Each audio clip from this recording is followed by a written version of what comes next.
All right. Hello, everyone. My name is Dr. Joel Rosen. I am the Adrenal Fatigue Recovery Ninja, and I'm here with a great friend, mentor of mine, Dr. Michael Johnson, who is going to shed some insight on how adrenal fatigue and stem cells and autoimmunities and even genetic testing and mitochondrial function all relate together. So, Michael, thank you so much for being on the call today. Well, thanks for having me, Dr. Joel. I appreciate being with you. I really do. Well, that means a lot to me. I don't know if you know this, but you are sort of like a father figure to me, Mike. And I don't know if that's a good thing or not. No, I think it's a good. Old. No, you're a young father. You were 15 good. years old, so yeah. That's good. No, I actually got into what I did when you were running a group for functional doctors, functional neurology, functional medicine. That's how I heard about you. Right. And ever since, it's been a game changer for me. So I want to thank you, first of all, for having, for getting me on that path. Well, to your credit, I mean, you know what? You didn't quit. I'm really proud of you, Joel. You just took the bull by the horns and really went after it. And so, you know, it's an honor to call you my friend and call me. Really. Right. Well, I appreciate that, Mike. And so today I want to, use your vast knowledge and insight into just people that are dealing with a lot of fatigue and are exhausted and are burnt out and just can't handle the stressors the way they do. And I know you have a really busy practice. Are you seeing a lot more of that in your own practice? Oh, it's stress, as you know, it's a killer.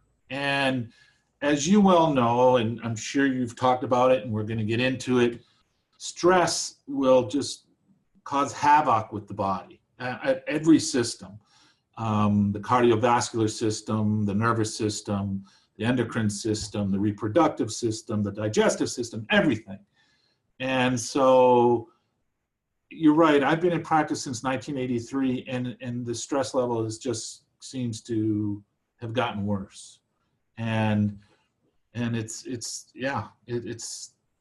people push themselves to the limit, and then they push themselves even further, and to the point of breaking almost. And it's really something. Yeah. Right. Now, with that being said, I usually tell the people that do the program that I do or are on the pages that I'm on, sort of like that perfect storm, right? So are you sort of seeing that perfect storm where you have the wrong combination of stressors meeting with sort of the potential susceptibilities with, the genetic predispositions and creating that sort of perfect storm? Is that what you're seeing as well? Oh, totally. And I think you made a good point with genetic predisposition, but also from a standpoint of male or female. Stress, from what I've seen, affects females more than males in an adverse way.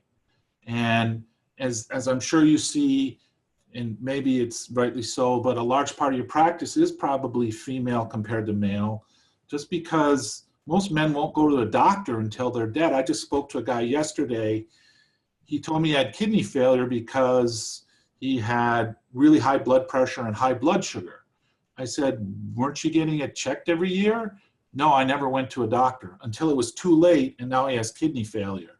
So now he wants stem cell therapy for kidney failure. So women will at least take it upon themselves to say, look, I need help.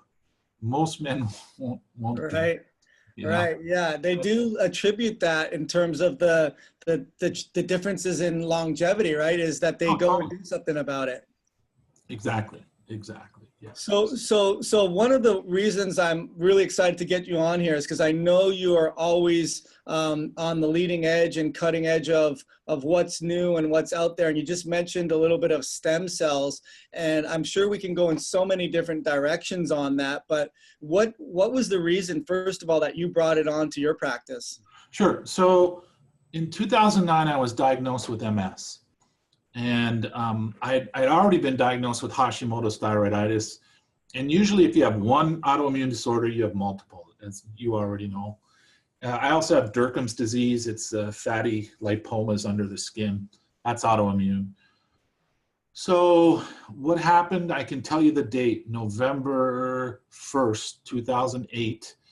I developed severe sciatica, foot drop, dizzy, I have balance issues. It continues. I know how to help myself, but I just kept going downhill. I was under a lot of stress at the time. My daughter Mary was in college. She had bacterial meningitis, admitted into the hospital, didn't know if she was going to make it. So I wasn't doing well and could see myself slowly going downhill that whole year. In the fall of 2009, I go and get an MRI because I'm a chiropractic neurologist. I kind of know MS, and some of the docs are saying you should get checked. The MRI is inconclusive. They want to do a spinal tap. I said, that's really painful. Why don't we do a visual evoked potential? The optic nerve is the first nerve to demyelinate. And it was discovered that I had MS. And so over the years, I was slowly going downhill. Although I was trying to take good care of myself, the stress factor, there is a stress factor with all of us. And my stress at that time, you know, getting people better is stressful. You know that, Dr. Joel, because you want to get everybody better. Right. And you're just, no stone is left unturned. That's always been my motto. So sure enough, I wasn't able to walk 18 holes since 2010. I like to golf. You know that. We were out in Arizona together, which was a great time in 2016, 2 years ago. And so, yeah, I saw myself going downhill. My legs are getting weaker. I started looking into stem cell therapy. October of 2016, I went and had stem cell therapy out in California. It helped me. It helped me tremendously. I could walk 18 holes. I could stand for longer periods of time. And I just said, we have to do this. And that's when we started on this journey. We moved into a big, beautiful new facility. We do adipose-derived stem cell therapy. That's what I had done. We have a nurse anesthetist and a nurse practitioner, both.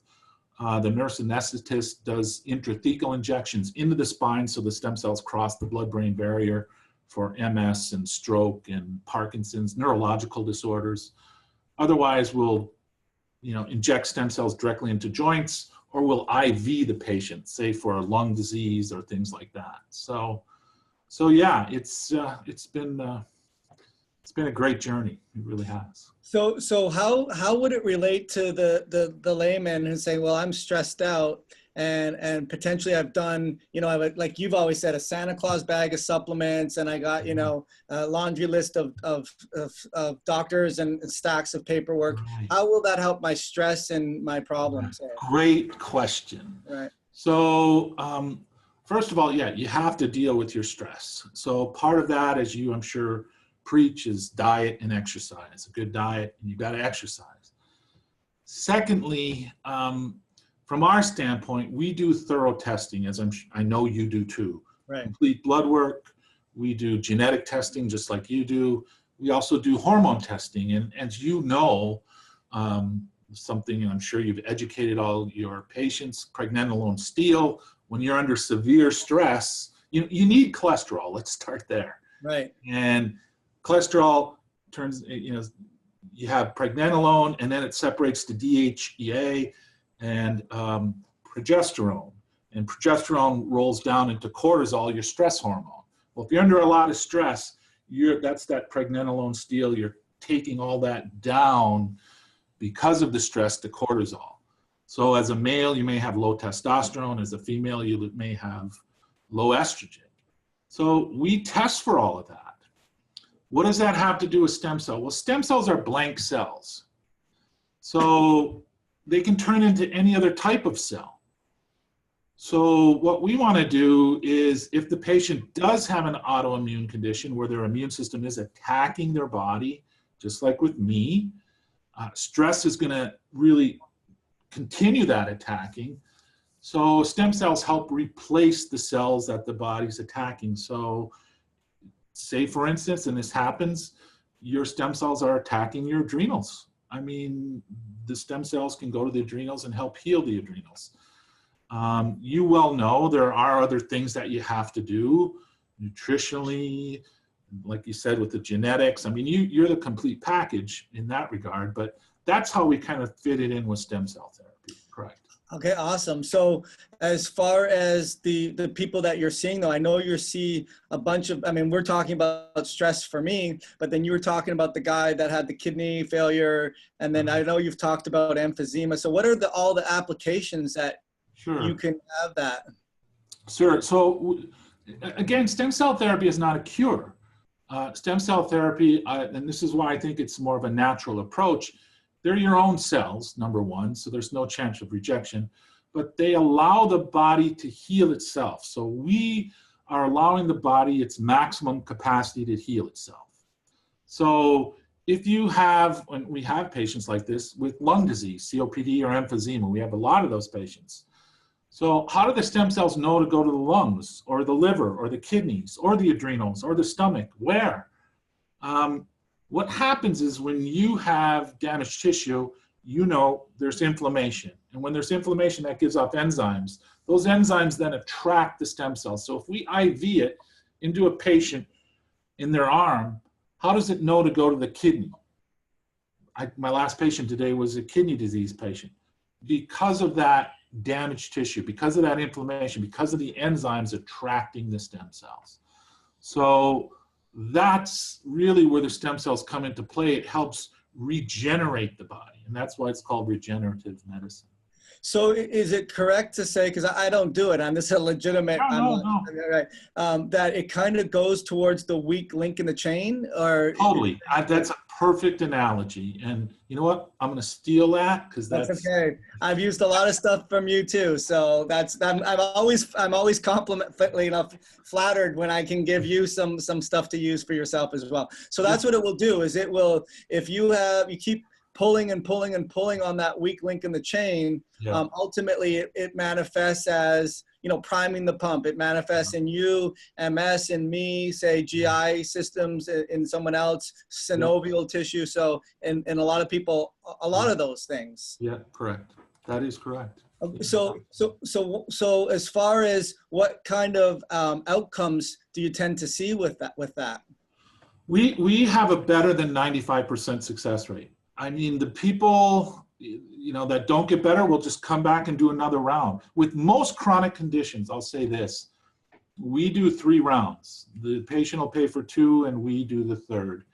And then it's all the testing, it's really, you have to test. I work with some cancer patients and we don't cure cancer. All we do is allow the body to heal at its maximum capacity. That's our job.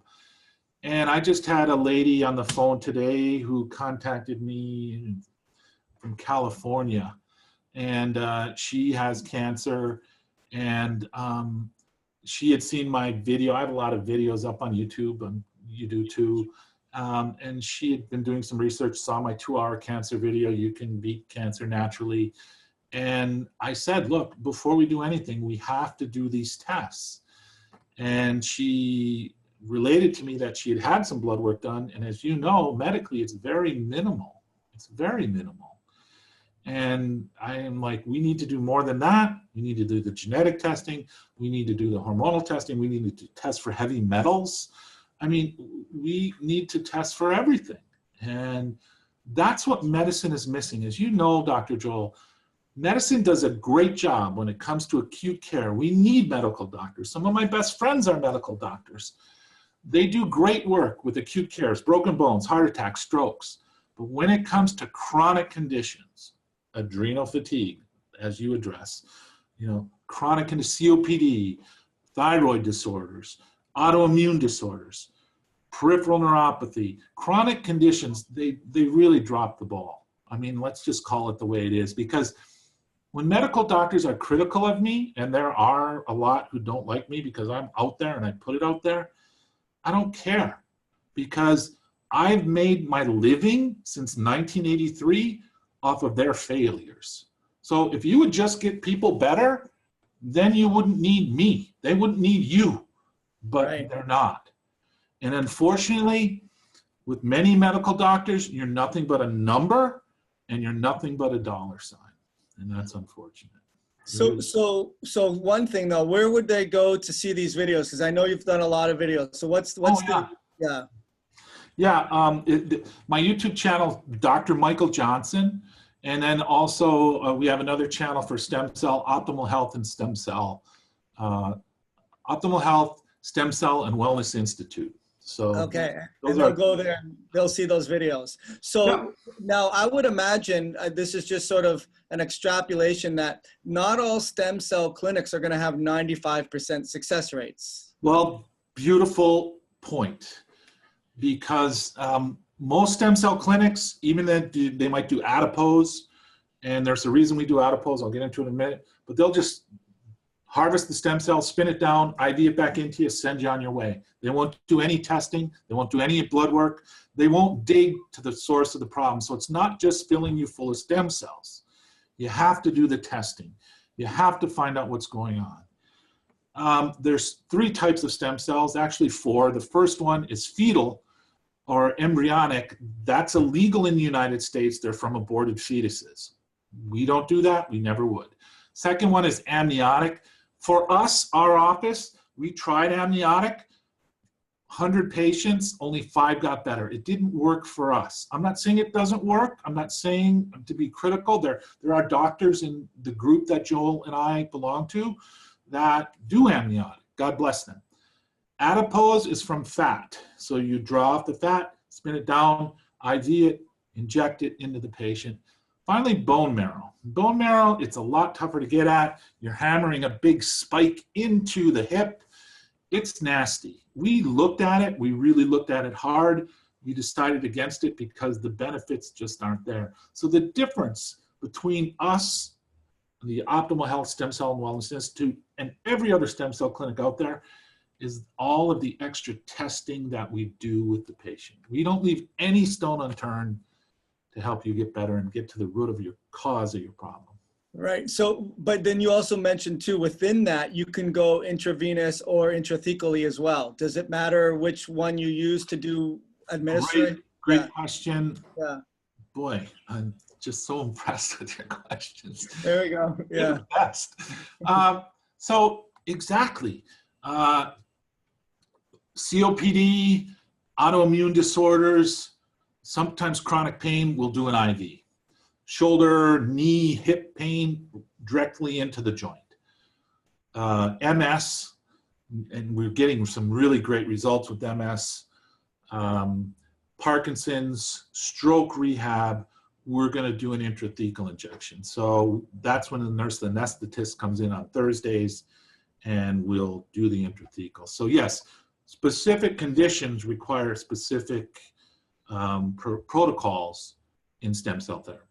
Gotcha. Okay. So just to summarize, you'd get the acute type of doctor or even just the doctor that tries to dabble into hormone replacement. And it's a very reductionistic model. Take this for that, take that for this. And you get a lot of stem cell clinics that do the same thing where, you know, where the weak link in the chain is your kidneys. Will just give you stem cells. We don't care about why, how, what, where, when, whatever. Yeah. Right. What's the cause? It's crazy. As you just said it beautifully. You know, and even a lot of natural healthcare practitioners will just tend to take the simplistic route. They won't do the testing that's required. I know you do. You know that I do. And yet it's crazy. And they're actually making people worse. So I won't mention any names, but there's a nurse practitioner up in De Pere, Wisconsin, about 30 minutes from here.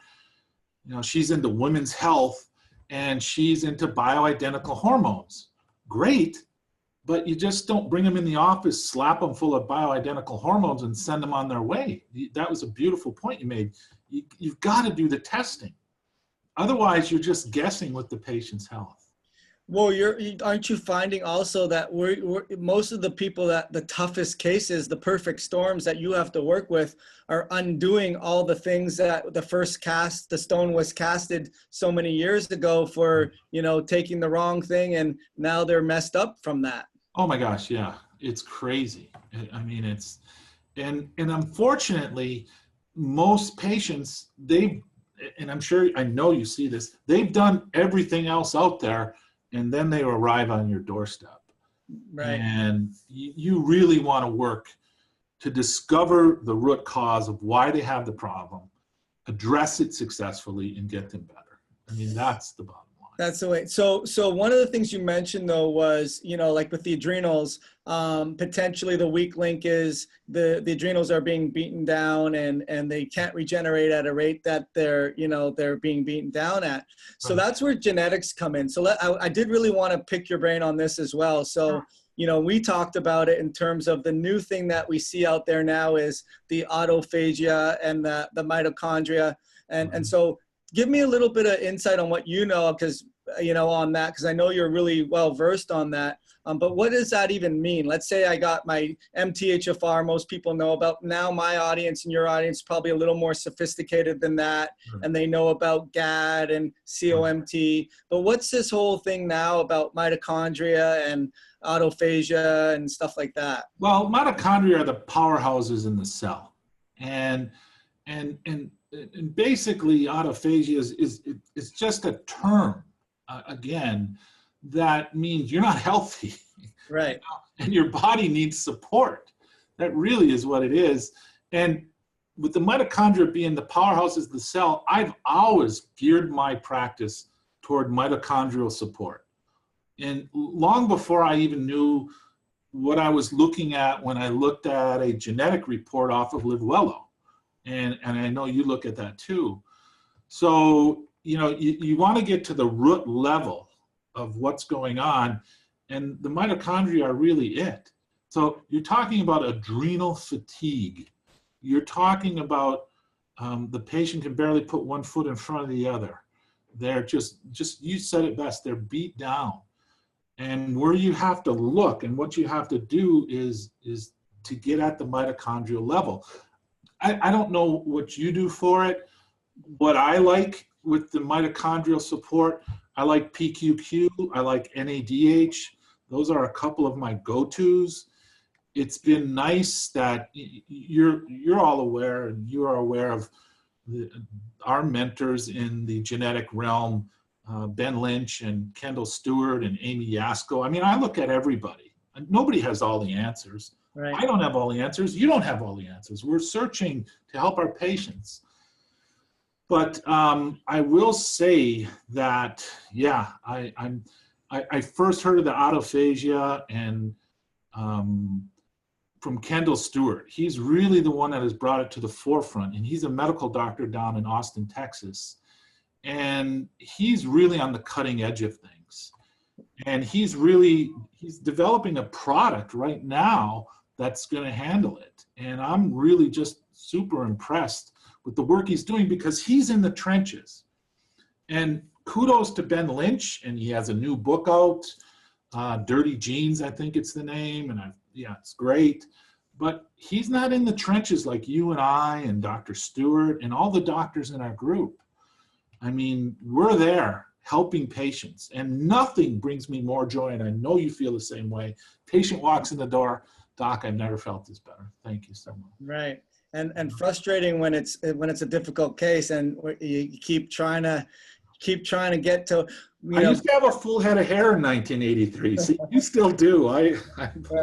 Well, I'm going to ask a sort of a out of the blue question, but how much do you feel, because a big part of what I do tell people, like, it's a mitochondrial fatigue more than an adrenal fatigue. Oh, nailed it. Yeah, I do tell them that. You can use that one too if you want. I will steal that. You can. So I tell patients exactly what it is. It's naive to think that the warning signals that got sounded from the stress response stopped at the alarms, and it didn't go down to the cellular level. Exactly.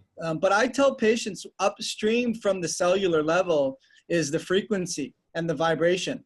And even downstream from the system level, where all of these things have to integrate and work together, is again the system level is the vibrational level. So I guess the question out of the blue I'm going to ask you is, how much do you find, the mindset and focusing in on what it is that they want, not really looking at the trees, but kind of looking at the forest as a whole and what it is that they look at and what they want. how much have you found, at least that's what I'm finding now, that the ones that do really well are the ones that go to the right places like yours and mine to get no stone unturned, but also have the right frequency and vibration for mindset and so forth. I mean, again, it was kind of a weird question, but how much do you find that makes a difference for people that are suffering? Well, that's exact. People have to be committed. They have to want to get well. So let me give you an example. I had a guy come in last week. He has severe COPD. He's ready to pay us for stem cell therapy. And I go, do you still smoke? Because I smell smoke. He goes, yeah, I'm still smoking a pack a day. I wouldn't accept him as a patient. I mean, it's a gross example, but he's not committed to making a change in his life in a positive direction. And I said, once you quit smoking for 6 months, you're welcome back. But right now, I can't accept you. We don't accept everyone that walks through the door. I mean, you have to want to get well. You have to make a commitment, and I know you do this, I do it. You know, inflammation is going to kill you, and inflammation needs to be addressed.